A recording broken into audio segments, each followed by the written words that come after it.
My name is Neto, and I would like to share with you from God's Word, the burden of the Lord. Some time back, I happened to read the parable of the talents, and something stood out there that was different from the way I saw it before.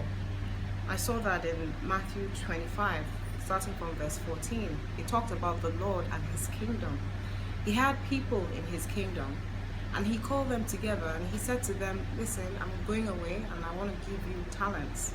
And to one He gave 5, to another He gave 2, and to another He gave 1.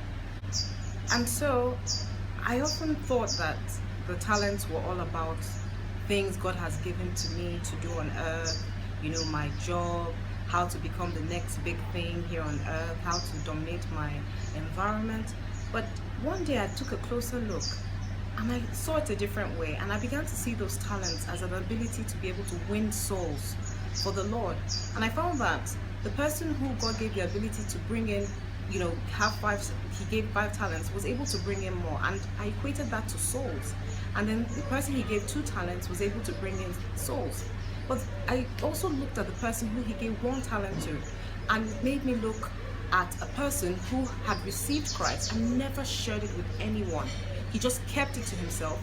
And remember, he was still in the kingdom and he was going about his business.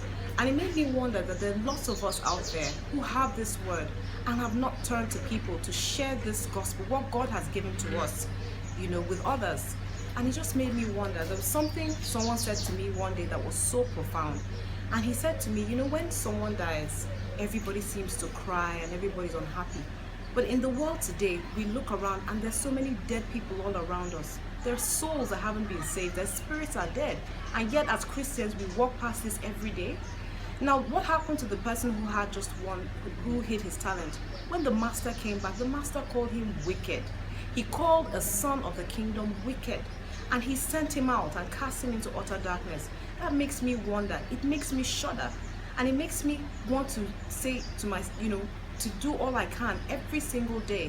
As many people as I reach, I want to be able to tell them about the love of Jesus. Brethren, how many people do you come across every day, and you actually share the love of Jesus Christ? You actually stop people from going to hell. Our job here is to walk with the Lord and to depopulate hell. That's what we're supposed to do. That's what we're meant to do. So it's not about, your God-given talent to dominate this earth, because oil and gas, banking and finance, whatever the internet, web-based businesses, there's no such thing in heaven. What we find in heaven is His presence and souls, and that's what we have to do. If we really want to make an impact, people say they're leaving their footprints on the sands of time. If we really want to make an impact on this life, in this life here, why don't we do that by saving souls and make heaven rejoice? Imagine we here on earth can cause a commotion in heaven. What more can be greater than that? I just want to,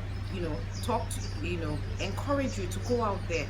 It's going to be a dreadful thing for you to have run this race, serve the Lord with all your heart, and then find out that God will have one thing against you, and He will tell you, what did you do with what I gave you? I gave you salvation. If someone did not speak to you, you wouldn't be where you are. Yet, you kept it to yourself.